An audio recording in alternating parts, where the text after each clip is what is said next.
All right, let's talk about video games, but maybe not in the way you're used to. We're not going to be talking about high scores or the latest releases. Instead, we're going to put on our sociologist hats for a bit and really dig into how gaming is, well, fundamentally changing our world.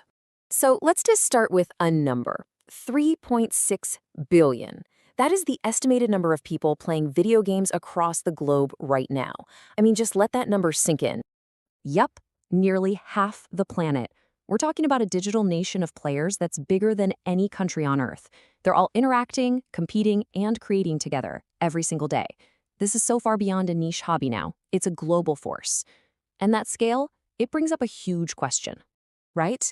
What actually happens when half of humanity starts spending time in these shared digital spaces?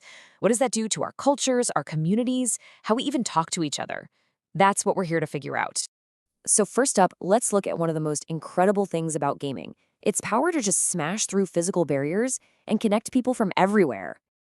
And you know, a story like Leo's here, it's not some rare exception. It's the norm. You've got these virtual teams popping up all over, with people building genuine friendships, transcending borders, time zones, and even language itself.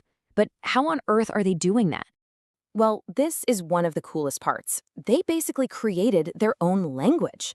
Gaming English isn't about passing a grammar test. It's all about one thing: communicating fast and effectively to get the job done.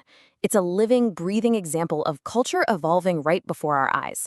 But, while these new connections are forming, it also brings up some really complex questions. And this brings us to the real heart of the issue, the central debate. Is this creating one single global gaming culture, or is it actually helping different cultures shine? So, if you're a social scientist looking at this, the big question is, when we all start playing the same games, do our own unique cultural identities begin to fade? It's a huge debate. And you can really see the two sides of the coin here. On the one hand, there's a very real threat of homogenization, right? A lot of the biggest games come from just a handful of countries, and they can end up pushing a very specific cultural viewpoint on the whole world. But on the other hand, you have this incredible opportunity. Games can become this amazing stage for sharing local stories and traditions with the global audience. And of course, you can't ignore the real-world blowback. The sheer amount of time people are spending in these virtual worlds has made some governments pretty nervous. They've even put things like gaming curfews in place, which really shows you the tension between our virtual lives and our physical ones. But the story definitely doesn't end with that tension, because there's this really powerful counter-movement happening. That might just be the answer. Okay, this is where it gets really, really cool. Away from all the giant corporations, you have these smaller, independent developers, and they're using games to do something amazing, to save, celebrate, and share their own cultures. So instead of yet another generic fantasy world, we're getting these rich, interactive stories based on, say, Indian mythology or Polish folklore. These developers are literally turning their cultural heritage into playable art, creating a whole new kind of cultural embassy that anyone can visit. And get this, the money behind this whole thing is just mind-blowing. The video game industry isn't just big, it is colossal. We're talking more revenue than the entire global movie and music industries combined.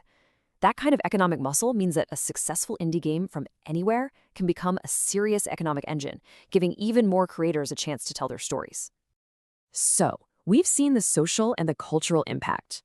But let's wrap this up by looking at how all of this is changing, what it even means to be a gamer, and the skills they're bringing to the real world. For decades, gaming was just seen as a waste of time, right? Well, that idea is changing, and it's changing fast. Think about it. Successfully leading a team of international players through a super complex raid? That takes serious problem solving, real leadership, and top-tier collaboration. These are the exact skills that employers are desperate for right now. And this shift is so big that it's catching even the experts by surprise. As one social scientist put it, I never thought I'd see the day. The whole idea that a hobby could directly translate into valuable professional skills is, well, a total game changer. So what this all really points to is this massive shift in how we see things. The line between playing and professional development is getting blurrier and blurrier. And pretty soon, being good at games might be a seriously impressive line on your resume. And that kind of leaves us with one final big question to think about. If these virtual worlds are becoming our new community centers, our new town squares, then what kind of society are we actually building in there? And how is it going to keep shaping the one out here? Something to think about. Thanks for tuning in.